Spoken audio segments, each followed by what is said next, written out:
Cumprimento o Sr. Diretor-Geral da Saúde. E a primeira questão que eu gostaria de começar por abordar prende-se de facto com um aspecto que tem vindo a ser bastante noticiado nos últimos dias, nomeadamente declarações do Sr. Diretor-Geral de Saúde a dizer que estão a preparar ou que vão reforçar, aliás até inclusivamente num comunicado da DGS assinado por si, refere que vão reforçar ações de comunicação junto da população em geral. Nós, PCP, tem naturalmente conhecimento e de uma forma séria procurarmos aqui na Assembleia da República e manifestarmos essas preocupações em relação à informação sobre esta matéria à população em geral, porque nós consideramos que pior é não ter informação e as pessoas não saberem como é que hão de atuar, como é que hão de agir em confronto ao caso surja um caso de ébola. Isso foi manifestamente, aliás, quando foi a discussão PSD e CDS, de facto tiveram uma intervenção que, na minha opinião, muito pouco séria em relação a essa matéria, mas vejo que hoje o Sr. Deputado Ricardo Batista Leite reconhece, na altura não reconheceu, mas hoje reconhece que é importante essa informação.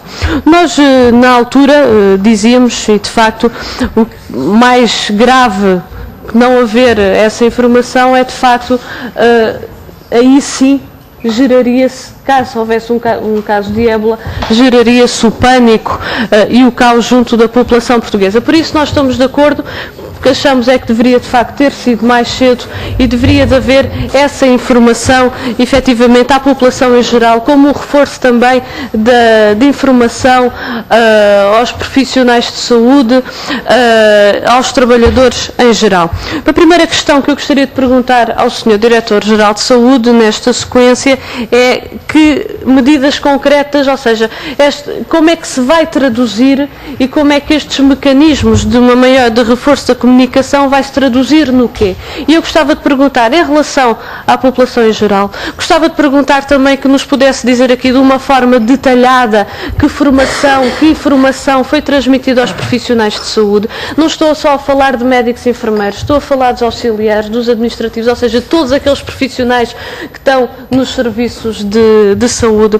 Gostava também de perguntar que nos pudesse aqui dizer de uma forma detalhada e pormenorizada, que saíram notícias também sobre isso, que a DGS estava a ter um conjunto de ações, nomeadamente nos aeroportos, mas que nos pudesse aqui dizer especificamente, detalhadamente, o que é que foi feito e o que é que se prevê ainda fazer. Mas, Sr. Diretor-Geral de Saúde, não só nos aeroportos, porque tem havido muitas preocupações com os trabalhadores trabalhadores na área, nomeadamente do turismo, ou do setor do turismo, sobre isto.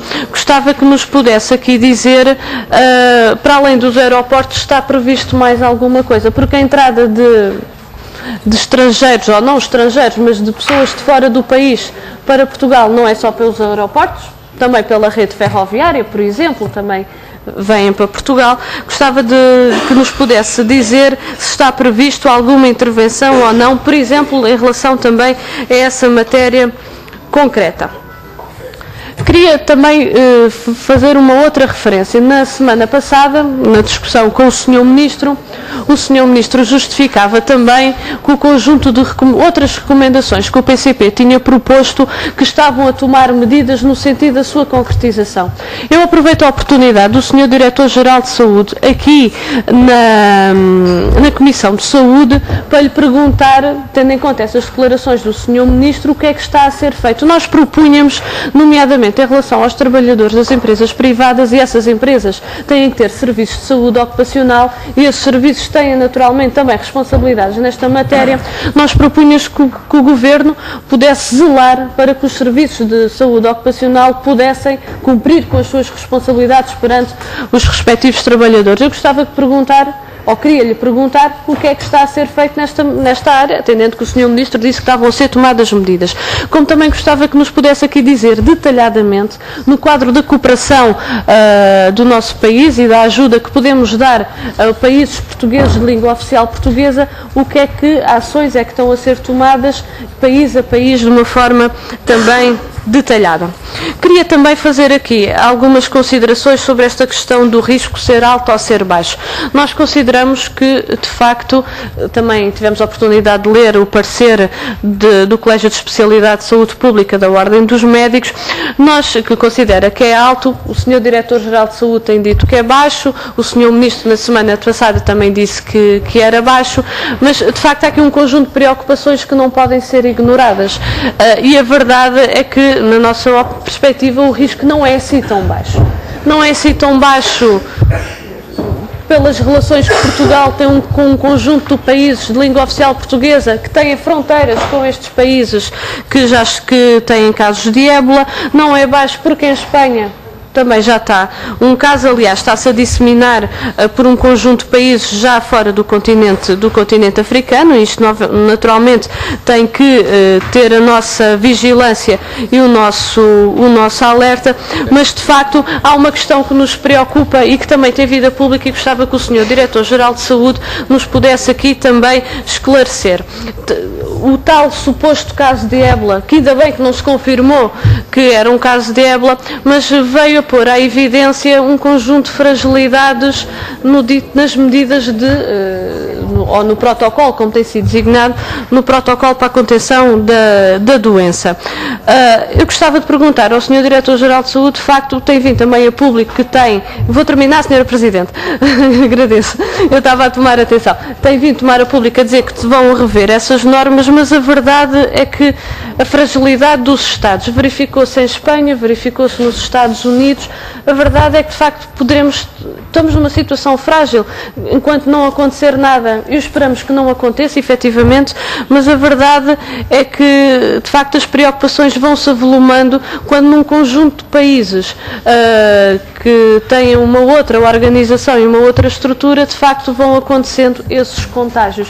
E quando se coloca em Portugal, não devemos pergunta, desculpe, já vai mais de 2 minutos, de facto é impossível. Vou mesmo terminar, peço desculpa e agradeço a sua tolerância, mas de facto são aspectos que nos devem preocupar e que exigem uma intervenção de facto cada vez não só monitorizada, mas que o conhecimento do maior número de pessoas ou da população em geral e dos profissionais é absolutamente essencial e de facto eu penso que este reforço que se fala e que veio no comunicado assinado por si veio tarde e que deveríamos de facto ter tido essa intervenção mais cedo, não para criar alarmismos, não é isso que se pretende, mas é preparar a população para uma resposta adequada. Bem mesmo que termine. Permita-me só fazer um comentário. Creio que quando nós nos referimos e quando se falava nesta informação e a necessidade que pudesse chegar a toda a população, obviamente o que nós entendemos é que deve-se utilizar todos os meios que estiverem ao nosso dispor.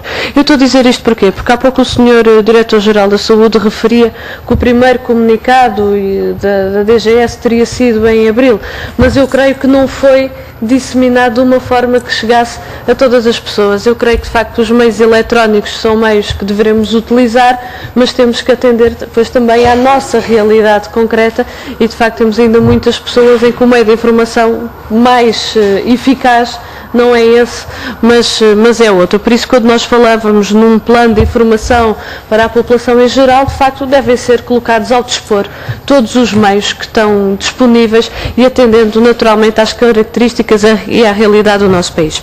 Eu queria colocar-lhe ainda uma última pergunta que há pouco não tive tempo a colocar e que tinha a ver com os meios que estão alocados para as estruturas de saúde pública. De certa forma, o Diretor-Geral já aqui referiu as estruturas de coordenação e de comando.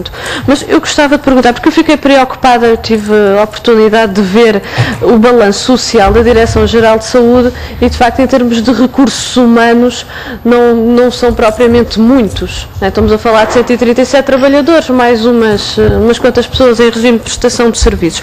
O que me parece que é pouco face às enormes responsabilidades que a Direção-Geral de Saúde tem em matéria de saúde pública. Estamos a falar agora de um aspecto concreto, mas a Direção-Geral de Saúde tem um conjunto de outras questões que tem que continuadamente a dar resposta e a questão que eu lhe queria perguntar era se o Sr. Diretor-Geral de Saúde está confortável com os meios que tem alocados, não só para dar a resposta a esta situação concreta.